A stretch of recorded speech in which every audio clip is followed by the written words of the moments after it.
या देवी सर्वभूतेषु शक्तिरूपेण संस्था नमस्तस्यै नमस्तस्यै नमस्तस्यै नमो नमः।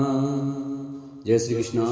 प्रिय भक्तजनों, आज की वीडियो में हम आपको शीतला अष्टमी के दिन सुनी जाने वाली शीतला माता की कथा सुनाएंगे। आइए भक्तों, कथा को प्रारंभ करते हैं। उससे पहले जो भक्त हमारे चैनल पर नए जुड़े हैं, जिन्होंने अभी तक हमारे चैनल को सब्सक्राइब नहीं किया है, वो हमारे चैनल को सब्सक्राइब करें, वीडियो को लाइक करें और कमेंट में शीतला माता की जय अवश्य लिखें। शास्त्रीय मान्यता के अनुसार चैत्र कृष्ण पक्ष की अष्टमी, वैशाख जेठ और आषाढ़ महीने के कृष्ण पक्ष की अष्टमी को शीतला अष्टमी पूजन करने का प्रावधान है।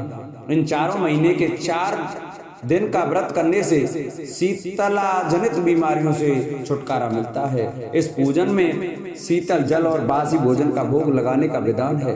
श्रद्धालु शीतला अष्टमी का व्रत रखकर माता की भक्ति करके अपने परिवार की रक्षा के लिए माता से प्रार्थना करते हैं। इस बार मानतर से यह 22 अप्रैल 23 अप्रैल को शीतला सप्तमी अष्टमी बसोरा पर्व मनाया जाएगा। ऐसा माना जाता है कि शीतला माता भगवती दुर्गा का ही रूप हैं। भारतीय उपासना पद्धति जहाँ मनुष्य को आध्यात्मिक रूप से मजबूत करती है, वहीं शारीरिक और मानसिक रोगों को दूर करने का भी इसका उद्देश्य होता है।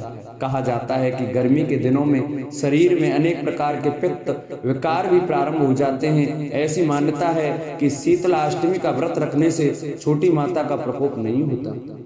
शीतला सप्तमी और शीतला अष्टमी व्रत मनुष्य को चेचक के रोगों से बचाने का प्राचीन काल से चला आ रहा व्रत है। आयुर्वेद की भाषा में चेचक का नाम ही शीतला कहा गया है।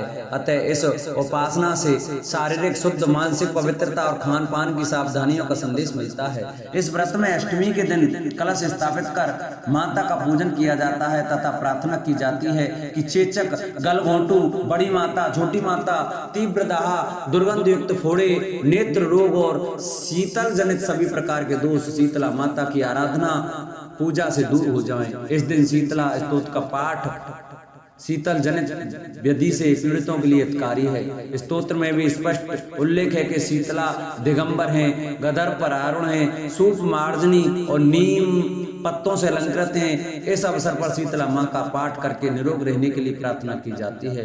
वंदे अहम शीतलाम देवीम रासवस्ताम दिगंबर राम मार्जनी कल सोपत्याम सूरपालम कृत मस्तकाम।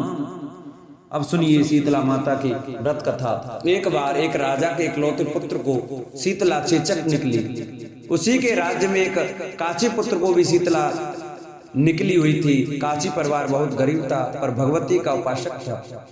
वह धार्मिक दृष्टि से जरूरी समझने जाने वाली सभी नियमों को बीमारी के दौरान भी भली भांति निभाता रहा। घर में साफ सफाई का विशेष ख्याल रखा जाता था। नियम से भगवती की पूजा होती थी। नमक खाने पर पाबंदी थी। सब्जी में न तो छौंक लगता था और न कोई वस्तु भुनी तली जाती थी। गर्म वस्तु न वह स्वयं खाता, न शीतला वाले लड़के को देता था। ऐसा करने से उसका पुत्र शीघ्र ठीक हो गया। उधर जब से राजा के लड़के को शीतला का प्रकोप हुआ था, तब से उसने भगवती के मंडप में सतचंडी का पाठ शुरू करवा रखा था। रोज हवन व बलिदान होते थे। राजपुरोहित भी सदा भगवती के पूजन में निमग्न रहते थे। राजमहल में रोज कहाड़ी चढ़ती, विधि प्रकार के गर्म स्वादिष्ट भोजन बनते, सब्जी के साथ कई प्रकार के मांस भी पकते थे। इसका परिणाम यह होता कि उन लजीज भोजनों की गंध से राजकुमार का मन मचल उठता। वह भोजन के लिए जिद करता। एक तो राजा पुत्र और दूसरे इकलौता, इस कारण उसकी अनुचित जिद भी पूरी कर दी जाती। इस पर शीतला का कोप बढ़ने के बजाय बढ़ने लगा। शीतला के साथ साथ उसे बड़े बड़े फोड़े भी निकलने लगे, जिनमें खुजली व जलन अधिक होती थी।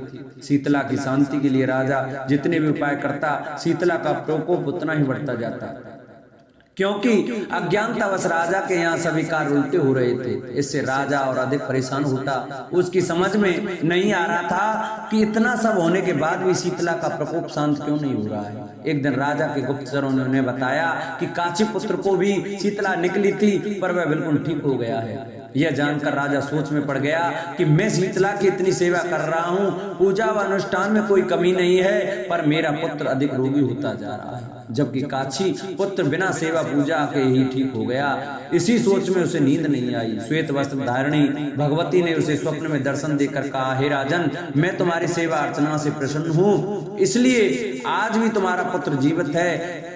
इसके ठीक न होने का कारण यह है कि तुमने शीतला के समय पालन करने योग्य नियमों का उल्लंघन किया। तुम्हें ऐसी हालत में नमक का प्रयोग बंद करना चाहिए। नमक से रोगी के फोड़ों में खुजली होती है। घर की सब्जियों में छौंक नहीं लगाना चाहिए, क्योंकि इसकी गंध से रोगी का मन उन वस्तुओं को खाने के लिए ललचता है। रोगी का किसी के पास आना जाना मना है, क्योंकि यह रोग औरों को भी होने का भय रहता है। अतः इन नियमों का पालन कर, तेरा पुत्र अवश्य ठीक हो जाएगा। विधि समझाकर देवी अंतर ध्यान हो गई। प्रातः से ही राजा ने देवी की आज्ञा अनुसार सभी कार्यों की व्यवस्था कर दी। इससे राजकुमार की सेहत पर अनुकूल प्रभाव पड़ा और वह शीघ्र ही ठीक हो गया। इसी दिन भगवान श्री कृष्ण और माता देवकी का विधिवत पूजन करके मध्य काल में सात्विक पदार्थों का भोग लगाना चाहिए। ऐसा करने से पुण्य ही नहीं बल्कि समस्त दुखों का भी निवारण होता है। बोलो शीतला माता की जय। जिन भक्तजनों को हमारी ये शीतला माता की कथा अच्छी लगी हो, वो हमारी वीडियो को ज्यादा से ज्यादा शेयर करें। जिन्होंने चैनल को सब्सक्राइब नहीं किया वो चैनल को सब्सक्राइब करें, वीडियो को लाइक करें और कमेंट में शीतला माता की जय अवश्य लिखें। बोलो शीतला माता की जय।